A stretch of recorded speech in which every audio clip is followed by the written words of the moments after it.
Welcome to my Hebrew channel. I'm looking at Ruth 3 verse 16.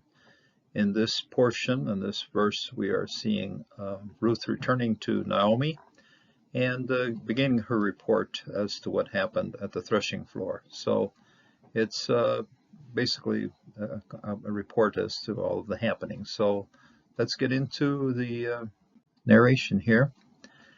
3 verse 16 begins right here at the start of the column. At least at this point, we aren't looking halfway through a line. So, va tabo, and this is and she came. This is a prefix feminine verb here, and then she came. Now, verse 15 had ended with Yabo, and then he came. That was Boaz came to Bethlehem.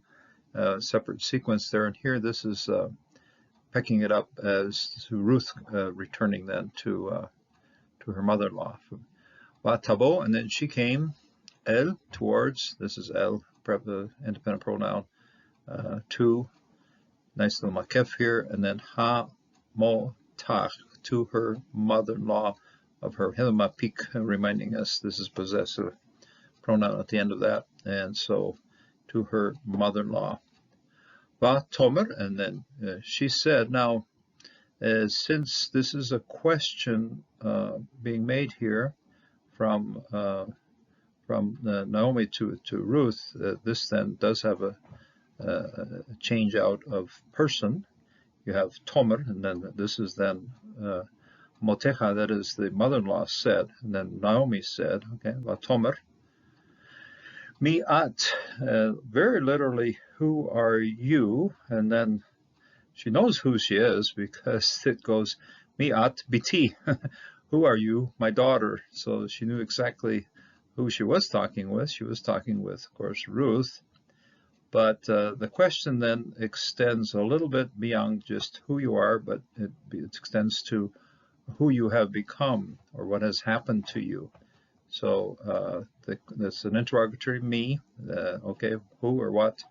And one other way of saying it then would be what has happened to you, or who have you become? What has become of you? So mi at. This at is an independent pronoun, second person feminine singular, and so who are you or what have you become? Biti, or what has happened to you. Here we have an atna. That's the logical division of the verse from the front to the middle here, and then after the atna we pick it up again. With another change of person. Here you have the person of Ruth, of Naomi. Here you have the person of Ruth. Taged lach et kol asher asa lach ha'ish. And then she said, this is then a feminine prefix form of to inform or report. The verb is based on the preposition naged, to be in front of, and the verb itself is nagad, nun gimel dalet. Of course, the nun has suffered elision or phasis here, and so in its place we have the tau, and the tau then is the third person feminine singular, and then she reported in person, standing face to face. So this is what this particular. We've seen this root about 3 or 4 times also in our passage. We've seen it Huget Hugad, and we've also seen a few other times where reports are given. So, but this is a face-to-face, in-person report.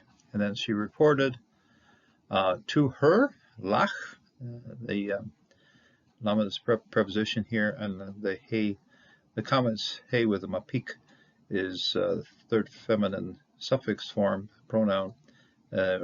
She reported to her, and this her, the antecedent of this her would be then Naomi. Et is the direct object marker. This is the content or the thing that receives the action of the report. So the report does this. So this is et kol, all. Now it's quite possible to use a subordinate clause to receive the action of a verb, and that's what happens here. Et kol, all. The comments here is an enclosed syllable with no accenting, and so it's o, kol, asher, which, Asa. This is third person masculine singular. Of course, the only man we're talking about at this point is Boaz.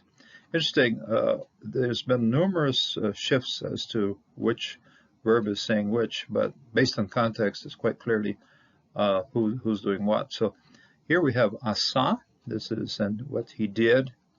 Lach, to her. Okay.